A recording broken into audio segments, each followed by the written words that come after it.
The revolt, after a lot of consideration, is, in my opinion, the event in the ancient world that probably has the most continuous and continuing effect on the ideas, philosophies, beliefs, and lives of people. And you visit the Western Wall, the so-called Wailing Wall, which is really the retaining wall that was built by or under Herod for the Temple Mount to support the reconstructed temple that he built that was destroyed subsequently by the Romans. Every day, there are people at that wall making prayers, and it is an active religious site. And of course, on top of the site today is the Al-Aqsa Mosque, which is the third holiest site in Islam. So this is not a story which is over.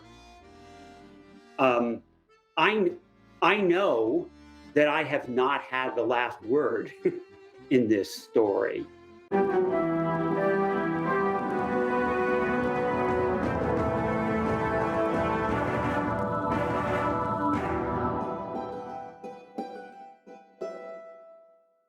Please don't forget to like, comment, and subscribe. Namaste. I am Mithilesh and Sumit welcome you all to a new episode of the Eastern Report. Today, we have noted historian Sri Guy M. Rogers on our show. Today, we'll discuss Guy Rogers' book, For the Freedom of Zion, The Great Revolt of Jews Against Romans, 66 to 74 CE. Welcome, Guy. Thank you. Thank you. This deeply researched and insightful book examines the causes, course, and historical significance of the Jews' failed revolt against Rome from 66 to 74 CE, including the destruction of Jerusalem temple. Based on a comprehensive study of all the evidence and new statistical data, Guy Rogers argues that Jews rebels fought for their religious and political freedom and lost due to military mistakes. Rogers contends that while the Romans won the war, they lost the peace. The war's tragic outcomes still shapes the world view of billions of people today. Guy M. Rogers is a professor of classics and history at Wellesley College. He has written numerous books. He has contributed regularly to television programs, documentaries about the ancient world for the History Channel and the BBC. And his op-ed pieces have appeared in US national and international newspapers and news websites. So, Guy, what prompted you to write a book about the Great Revolt of Jews against Romans that lasted from 64 to 77 CE? Thank you for inviting me, first of all. Happy to talk about my book. So, actually, this was a book that I imagined writing decades ago when I was an undergraduate student and took an undergraduate seminar with a professor of Roman history at University College London named Fergus Millar. He introduced me to this topic and to the writer Josephus, who's our main literary source for the war. Excuse me. So that was way back, as I say, in the Mesozoic era, at the end of the 1970s, when I was doing an undergraduate degree.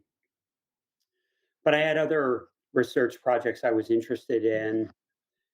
So I was always kind of keeping an eye on the research and the publications that were being done about the Jewish war. And over the years, as I was reading the scholarship, I found it kind of increasingly odd that there seemed to be a trend to contend that the war really wasn't a very important war, that there really wasn't very much fighting, and also that it didn't have great significance. And the more I read that, the more I realized how much everything had changed about the interpretation of the war, which of course relates to your point about history itself and the interpretation of history. So, excuse me, I decided that I would finally push everything else aside and work on this war and try to offer a different interpretation, and one that was based especially on looking carefully at the fighting itself. I mean, one of the odd things about the war is that scholarly interpretations have usually focused on the causes of the war and then its long-term outcomes. People are kind of even obsessed with the effects that the destruction of the Jewish temple had and what that's meant for Jews, for Christians, and Muslims. And um, there was a lot less written about how the war actually started and then the course of the war. And so I decided to sort of make that my focus first. And so that was really the impetus for it. And the deeper my research got, I realized that this was not going to be a small project, that this was going to take a lot of work, a lot of writing, a lot of rewriting, um, a lot of input from other people. So, what challenges did you face while writing this book? Um, First of all, ignorance on my part. Um, there are a lot of aspects of this story that once I began to do research, I realized I needed to do a lot more work. I had read all the major ancient sources and um, the um, the main scholarship about the war. But as I said, the deeper I got into the story, I realized that there were aspects of the story like the reign of Herod the Great or the history of the Jewish high priests, and then all of the different groupings within Jewish society that I needed to do a lot more work on. So one challenge was actually just sort of bringing my historical game up to speed with all of this material. Another challenge was linguistic. So most of the major sources for this war are written in ancient Greek, the literary sources anyway, but the documentary sources are written in Hebrew and Aramaic and other Semitic languages. And fortunately for me, over the last 10 or 15 years, a group of scholars in Israel with colleagues in Europe and elsewhere collected together all of the inscriptions that had been found throughout Israel over a very long period of time and collated them and translated them and wrote unbelievably complete commentaries on inscriptions. Um, so that was both kind of a joy, but also a challenge as well, reading through volumes and volumes of these epigraphical commentaries. And then there's the writing issue as well. Originally, Yale University Press wanted this to be a book maybe 200 or 250 pages long. And as I started to work on it, I realized that it was going to be double that or triple that. And actually, originally, just to let everybody know, the book begins with the reign of Herod the Great. So at the end, basically, of the 1st century BCE. But the original version of it started with Alexander the Great in making his way through this area in the 330s, late 330s BCE. So when all was said and done, the original version of this book was more than 1,000 pages long. And that was just totally unmanageable. So what I did was to have to go back and do a major sort of rewrite of it. And I'm sure that you get lots of different points of view from historians about how they go about my work, but basically my technique is to write it all once and then to sort of go back and rewrite once I figure out what the ending of it is. And so I always say I kind of write things in a circle. So I was circling around and around and around. I probably rewrote this book 10 times in late 2019 and early 2020. And then the final challenge that I'll just mention to you is that the second part of the rewrite was done in early 2020, which was when COVID spread out over the United States. And when that happened, I lost access to all interlibrary loans. And so at that point, everything was sort of set the way it was going to be. There was no more possibility of getting more, monographs or anything. Things that were available online, I could access, but that was it. So there were a lot of challenges, actually. So, what is the historical significance of First Jewish-Roman War?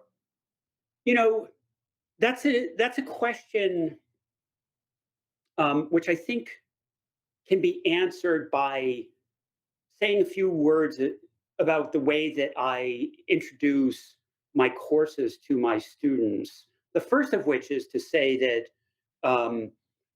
I think that all the events, particularly the major ones like the revolt of Jews against Romans in the 1st century, are just intrinsically interesting for any human being who's interested in human history and human beings under all kinds of different circumstances. And I teach a wide variety of courses: Greek history, Roman history, ancient warfare, ancient religion. And I've written about all of those subjects as well. But I think that the revolt, after a lot of consideration, is, in my opinion, the event in the ancient world that probably has the most continuous and continuing effect on the ideas, philosophies, beliefs, and lives of people. I worked for many years at an archaeological excavation in Turkey at the site of Ephesus, and there's a big temple of Artemis that was there that was considered one of the 7 wonders of the ancient world. And today, if you go to that site, there's kind of one reconstructed column standing on the site. So it's a little hard to imagine how and why it had such a profound influence on people's lives. But if you go to Jerusalem today and you visit the Western Wall, the so-called Wailing Wall, which is really the retaining wall that was built by or under Herod for the Temple Mount to support the reconstructed temple that he built that was destroyed subsequently by the Romans. Every day, there are people at that wall making prayers, and it is an active religious site. And of course, on top of the site today is the Al-Aqsa Mosque, which is the third holiest site in Islam.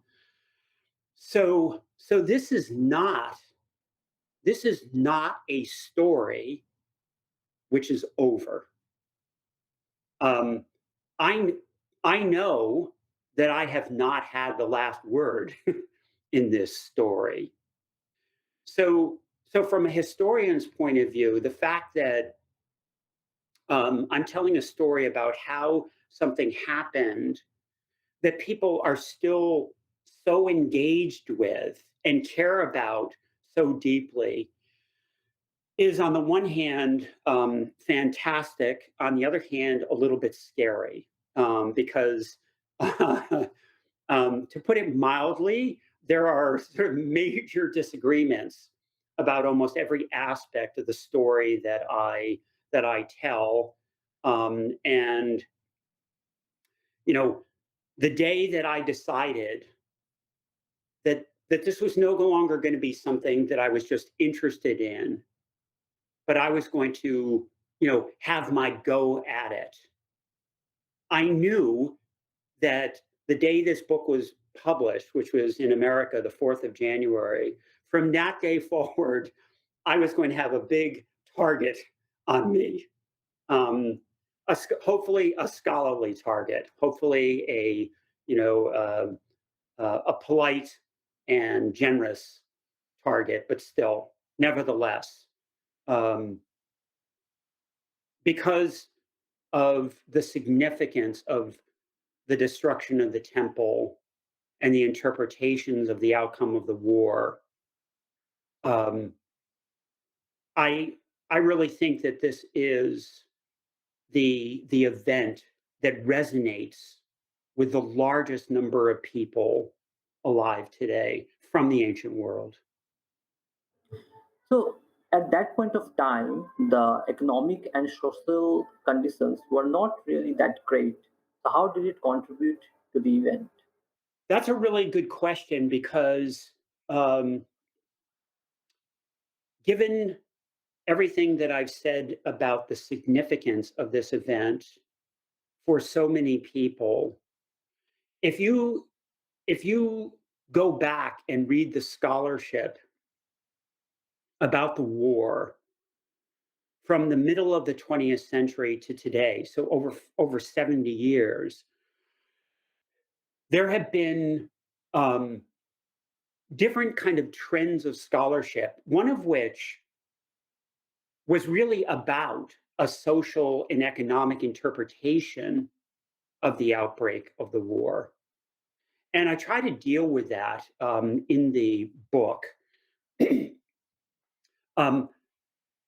I think that disparities of wealth within or among Jews living in Judea during the first century was certainly one factor in what led to the war.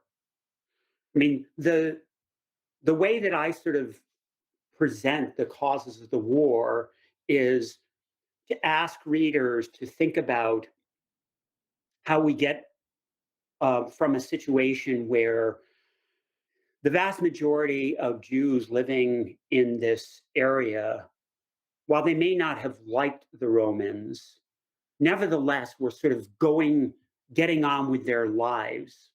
And then in 66, suddenly there were tens of thousands of Jews, most of them civilians, who were willing to pick up arms and fight.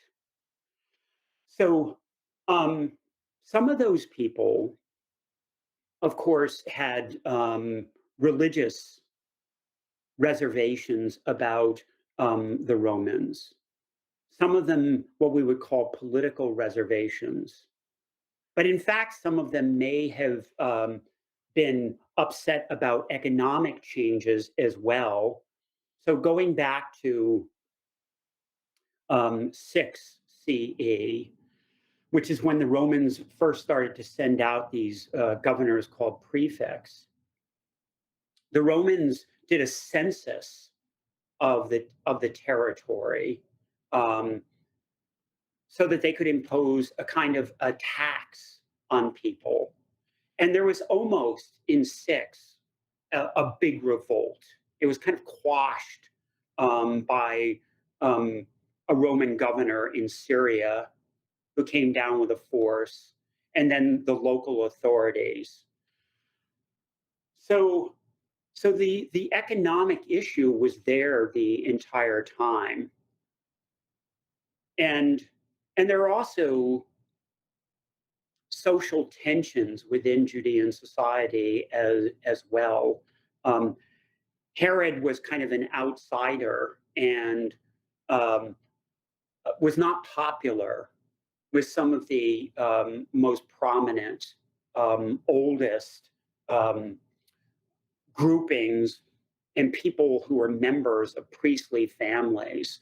So from the time period of his reign, definitely social tensions as well.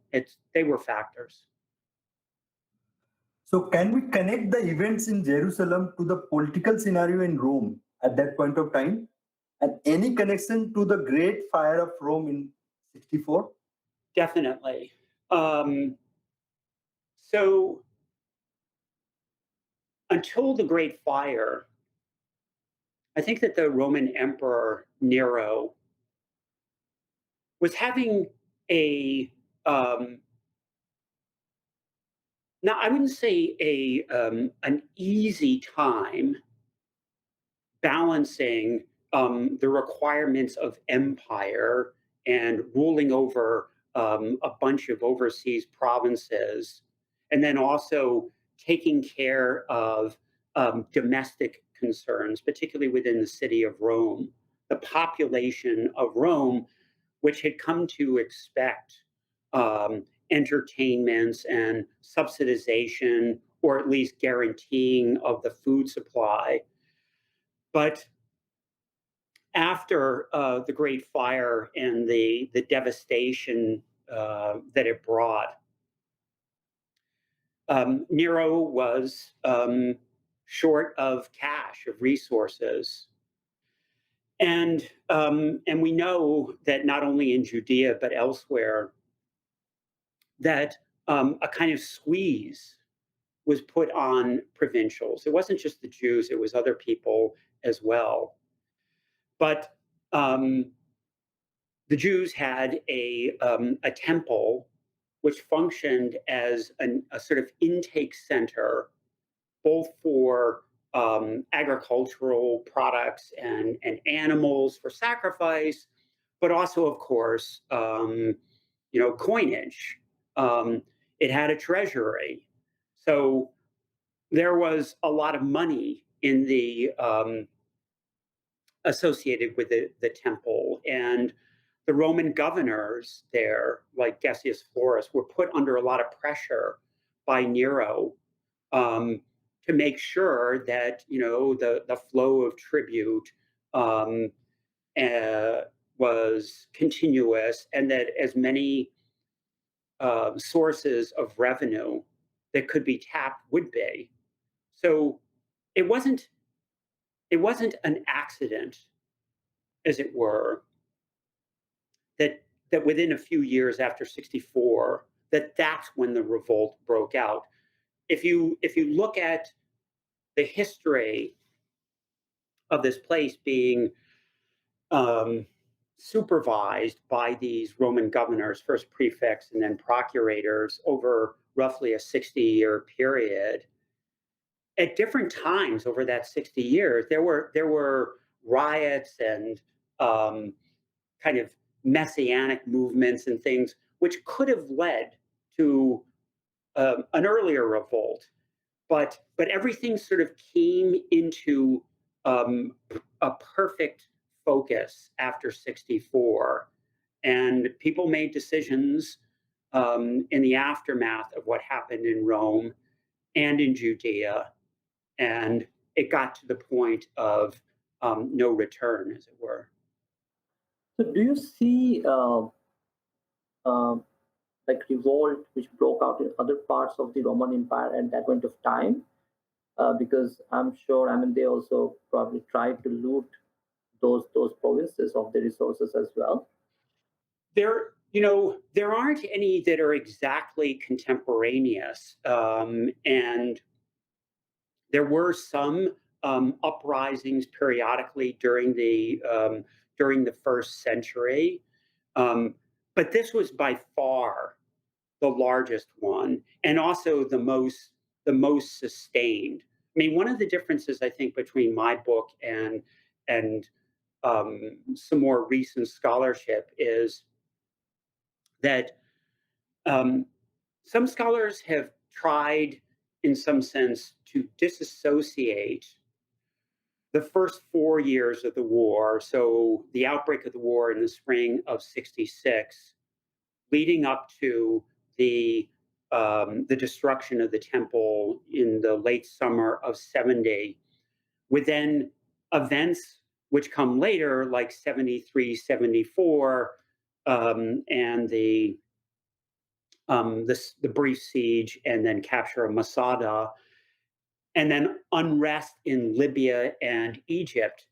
But I bring them back together because um, the sources tell us, Josephus tells us that at least some of the people on Masada, and definitely some of the Jews in Egypt and Libya, were had a lot of commonalities with some of the groups that were um, sort of integral to the main revolt from '66 to '70. So this was a sustained revolt, and a sustained revolt in the face of massacres, just even after the destruction of the temple, which is pretty amazing, actually. Um, so, so yeah. The other point just to make about it is that so all the other peoples that the Romans encountered, and then um, if there were tensions or problems, as happened in Britain, for instance, on the religious side of things, they had multiple shrines and places of worship. But by the early first century, um, it was pretty much settled within Judaism that the temple was the only temple. So its destruction, as it were, wiped out the sacrificial cult of the Jews. Of course, people couldn't know at the time that that the temple wouldn't be rebuilt. But my point is that there weren't a lot of other temples that were alternatives for the Jews. So the fact that the revolt kept going meant that the revolt wasn't just about the temple, that there were deeper issues as well. So, how did the Jews were able to put together a military strong enough to defeat Romans in the Battle of Beth Horon? Did you say at Beit Horon? Yeah. um, I think that it's a very interesting episode because I think that at the beginning of the intervention by Cestius Gallus when he brought that first Roman army down from Syria to try to snuff out whatever was going on in Jerusalem. I think that he was relying too much on the strategic analysis offered to him by Agrippa II, who was kind of Rome's local man. And I think that Agrippa underestimated or had reasons to kind of underestimate the degree of animosity toward the Romans, which had developed in that period that we were talking about a few minutes ago, between 64 and 66. And in particular, what had happened in the spring of 66 when the Roman governor had, kind of unleashed the local auxiliary garrison and then some cavalry troops on the civilian population of Jerusalem. And to me, that's kind of the turning point when, I mean, Josephus is problematic with respect to his the numbers that you find of casualties from the beginning to the end of the war. It's kind of a very complex topic because at times he's very exact in his figures, and they can't just be things that he just sort of made up. Like he tells readers at the end of the war that there were 97,000, I think, people captured and enslaved in the war. And then he says there were 1.1 million people killed. That can't be right. But the figures that he gives for these two massacres in 66 in the spring, if they're anywhere near close to the right totals, we're talking about hundreds, if not thousands, of people killed. I think that once that happened, um, I don't like using the word inevitable, but I think that at that point, a lot of people who may have been sitting on the fence and may have um, sitting around talking with their families have been willing to say, no, we're not going to follow these guys who say that we can't get along with the Romans. We're going to, this is bad, but we have to try. Once all those civilians were killed, that's it. And it, I think we have to sort of empathetically understand that Jerusalem was not a city of 1 million people. Maybe there were 30 or 40,000 people there. They all would have known individuals who were killed in those massacres. So when Gallus was coming down and then made his turn inland to go along this sort of narrow road that goes through Beth Horon, he gave all of these really angry people a chance to fight the way that they were good at fighting. They would not have been able to deal with his army in a set piece battle. But I think that the Romans were tactically overconfident. They thought they would never have to deal with an active insurrection. And then they underestimated the morale of their enemy. The one thing, it's another aspect of my book that I think is really different and comes out of the focus on the war itself and the fighting. In a war, morale is incredibly important. The will to fight. And I just want to put a little exclamation point on that by saying that if Josephus is right, even to the day that the Romans broke through the last wall and got up onto the temple compound, there was resistance, fierce resistance to them.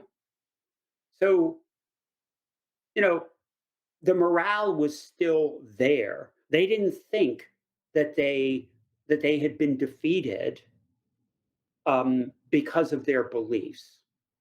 They were defeated because there was an army that was, 5 times as large as the number of guys that they could fight them with. So, would you say that it had? Uh, I mean, you see, I mean, as you describe in your book, that the Jews, right? I mean, they were fighting for the oppression, more or less. That was the biggest driving force. Of course, the temple was there, and which led them to, right? I mean, it actually became a mass movement and a revolt, which sustained for so many years. Would you say it was because of the Roman policy, which was they saw Jews as kind of with I mean they had something against the region and the people of that region, or it was just came out of the state of the polity at that point of time, or that it was literally targeted at exactly the people who were living at that place. I think it's the latter, really. I don't think that Romans, and when I say Romans, I mean the people who were in a position to make decisions which affected the Jews, and also then wrote accounts of what had happened. I don't think that they had a um, a sort of innate hatred of Jews, um, or even I wouldn't even go so far as to say a kind of prejudice against them. I think that they thought that some of the socio-religious aspects of their culture were strange to Romans, like not eating pork and things like that. That would be strange. Their idea that there was only one God. Um, so there were differences, no doubt about it, and educated Romans um, would have understood those differences and their significance. So, in my book, what I try to do is to argue that this was finally kind of a war of choices that people made, um, arising out of those specific circumstances. Um, on the other side of things,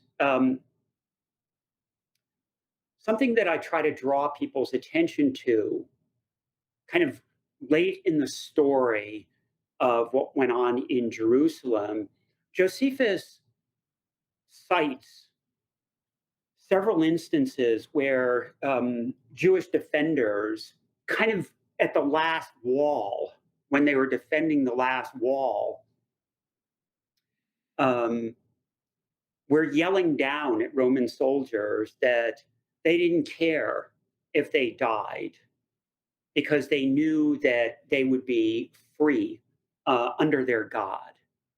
So, I mean, it seems to me that um, along with all those other factors that we've been talking about, we need to pay attention to Josephus's report of those incidents as well. It means that at least for some of the Jews, this was about their freedom. They wanted to be free. Um, I mean, from a historian's point of view, you can just say, okay, that's only anecdotal evidence. But almost all evidence from the ancient world is anecdotal because nobody was going around taking surveys in the ancient world. So that's what we have. So so I guess it's a slightly complicated way of putting it, but I would say we can't say that none of the rebels were unmotivated by freedom. They were motivated by a desire for freedom, religious and political. That was there, and we shouldn't overlook it. Right. Yeah, thank you. Thank you for that. So, the fall of Jerusalem to the Roman in 71 CE can be attributed mostly to infighting among Jews. What were the factions fighting for? I don't know, first of all, whether Jerusalem's destruction, the fall of the temple, was really just about the infighting among Jews. And this is another scholarly controversy. And in fact, is one of the reasons why almost no historians have paid any attention to the details of the fighting itself, because the way Josephus presents the war, it's as if the outcome of the war was inevitable from the very beginning. And as a historian, I get an allergic reaction when I hear the word inevitable. Nothing is inevitable in history. Um, Totally counter factual, seemingly counterfactual things can happen. I'll take a favorite example of mine.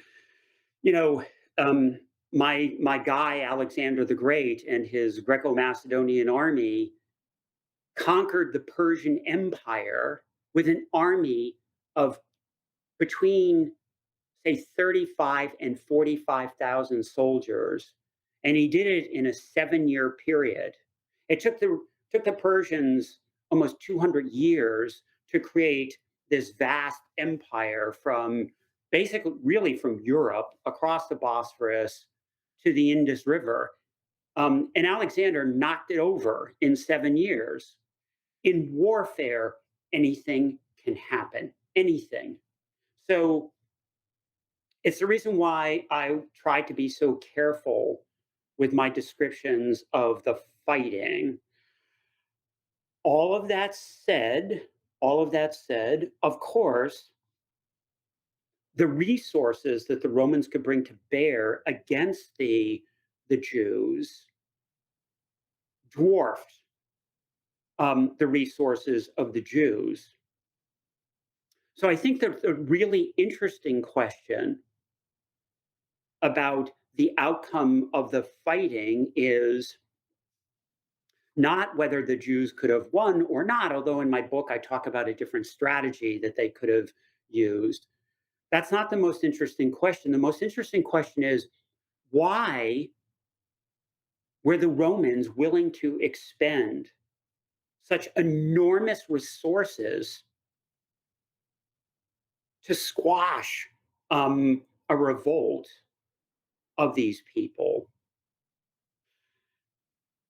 And there I try to talk a little bit about sort of the psychological dimensions of imperialism and colonialism. If you think about the Roman Empire was such a huge place, and we have this idea because of the outcome of this revolt and because of the Romans' success, military and political success, actually since the 3rd century BCE. When people talk about the Roman Empire, they talk about an empire from the reign of Augustus, then down into late antiquity. But in fact, what they should be talking about is um, what happened since the 3rd century BCE when Rome got involved in the these overseas wars against the Carthaginians. That's when the Roman Empire really begins. So for 600 years, the Romans were able to um, stay on top of an empire that obviously included both the Western and Eastern Mediterranean. How could you do that with a citizen army, a citizen army of 150,000 soldiers? I mean, I don't have to remind your listeners of the sort of the size of the armies that the United States, for instance, brought to either the Second Iraq War or Afghanistan. And the only plausible answer to that has to be that the psychological aspects of domination were critical to the Romans. They couldn't afford to let a relatively small group of people without an army. The Jews had no army. And in fact, if you looked at it from a strictly military point of view, the fact that a people without an army were able to sustain resistance against the Romans for 7 or 8 years doesn't say all that much for the fighting power of the Roman army at the time. So I think that we have to adjust a lot of our views about Rome and its techniques of domination. Thank you. So, what were the aftermaths of that revolt? Wow. I think that the best way to answer that is just to kind of take the two sides of it. So um, if you look at the effects at the upper levels of Roman society, basically the Jewish revolt and the destruction of the temple, as it were, made the Flavian dynasty in Rome. Or to put it another way, the Flavian dynasty, so Vespasian and Titus and Domitian, made their victory in the revolt the basis of their legitimacy, because they were an outsider family. They were not in the center of power in Rome when all of this began.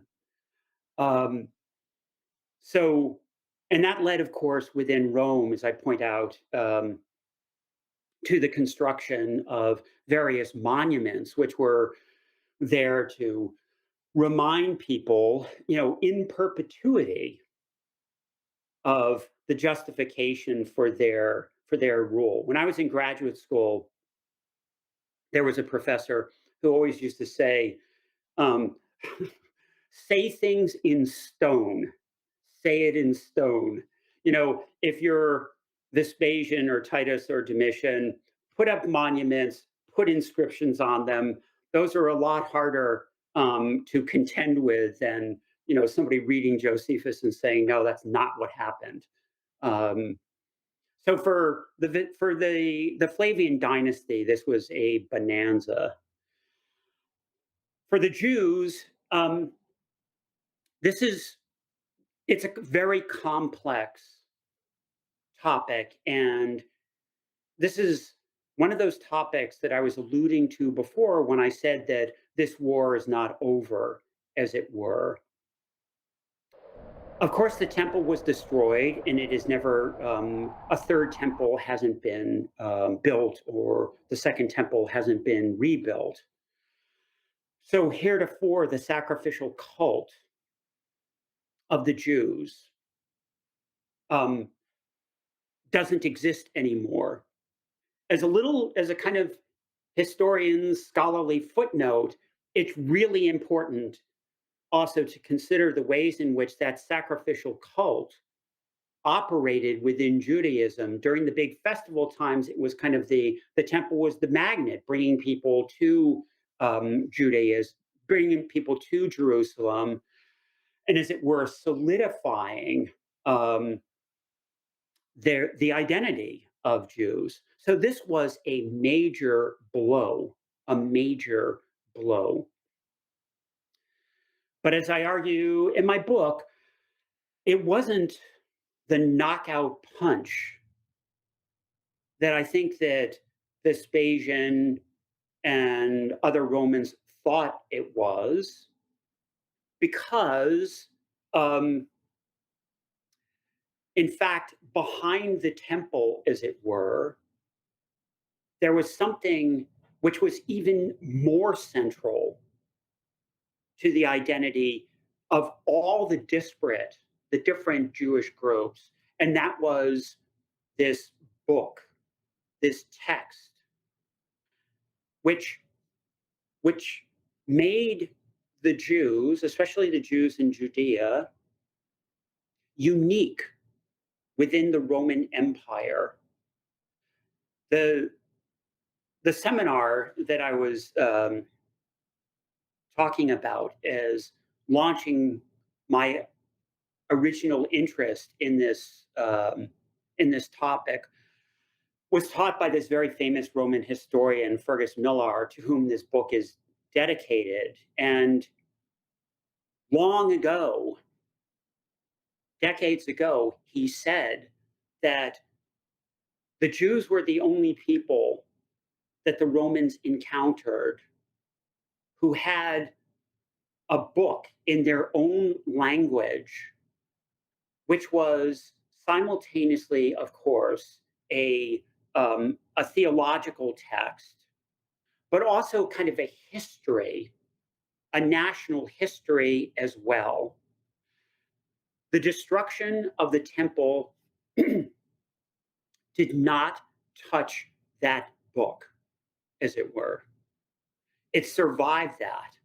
So the word, or the words, and the interpretations of those words turned out to be much thicker than those massive blocks of stone that you see on the western wall, the retaining wall of the temple compound. So in the aftermath of the destruction of the temple, among Jews, there were interpretations of the events themselves, and those are ongoing to this day. So if Vespasian and Domitian and Titus thought that they had destroyed Judaism as a kind of alternative, they were wrong. And I think that the final point I would want to make about this is that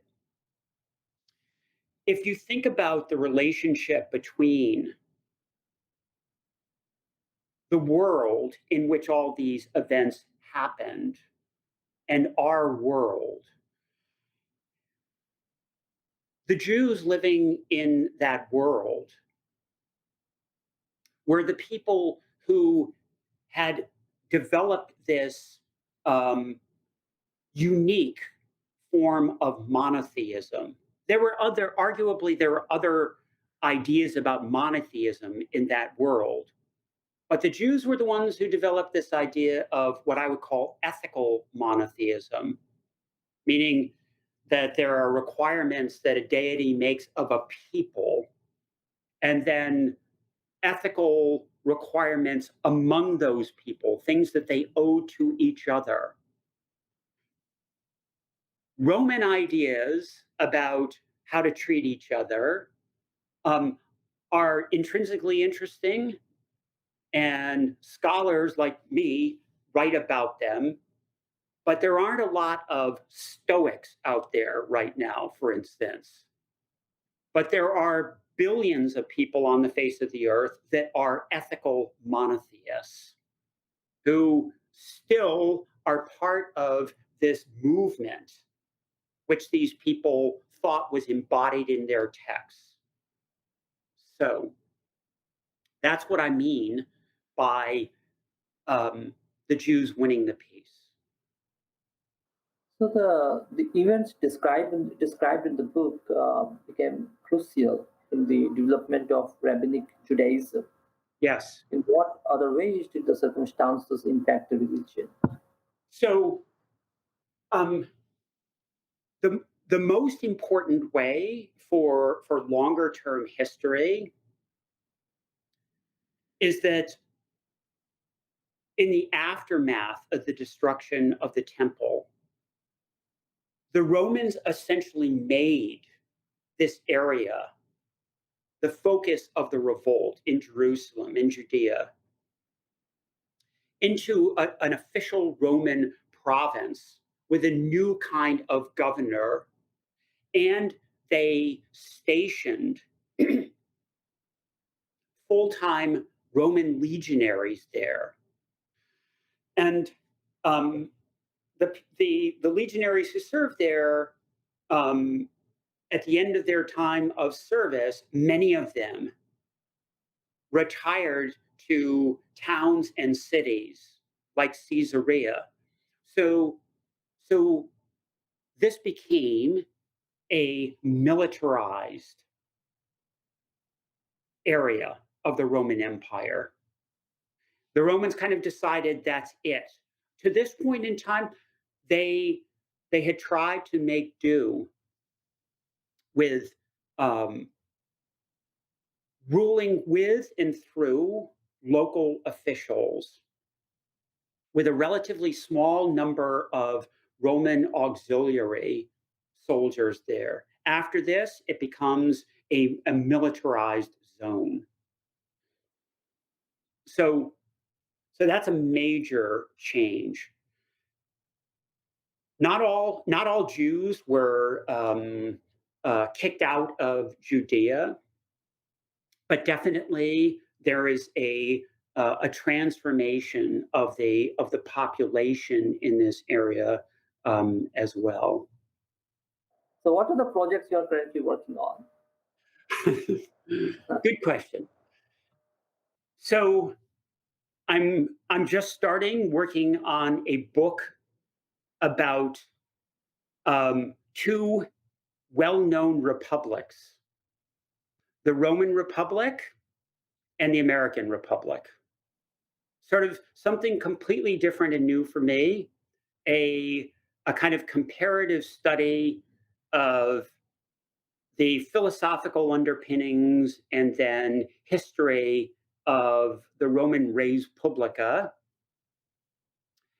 and the American Republic. Sort of compare and contrast. There are a lot of books out there in the last 10 or 15 years which have been written about comparing the United States to the Roman Empire and the fall of the Roman Empire. Alas, it seems to have escaped the notice of many of the authors that that's probably the wrong analogy, because the Roman Empire was if you're talking about the post-Augustan Empire, is a centralized state, whereas the res publica, the original res publica, was a place of diffused authority with what some later thinkers thought had checks and balances and things like that, like Montesquieu and Madison and Jefferson. So I'm trying to write a book about that. It's going to take me a while. So yeah, I mean, thanks for joining with us and talking about your book and the events that unfolded a couple of centuries ago. And yeah, we wish you best for your upcoming projects and look forward to inviting you again. Okay, thank you so much. I really enjoyed talking to you. And then also, can you let me know what, if you get feedback about it, what people have to say? Oh, sure. Yeah, absolutely. We'll definitely do that. Okay. Okay. Hey guys, thank you so much for I enjoyed it. Thank you. Yeah. It was fun to talk to you. Thank you. Hopefully you liked this episode. Please don't forget to like, comment, and subscribe.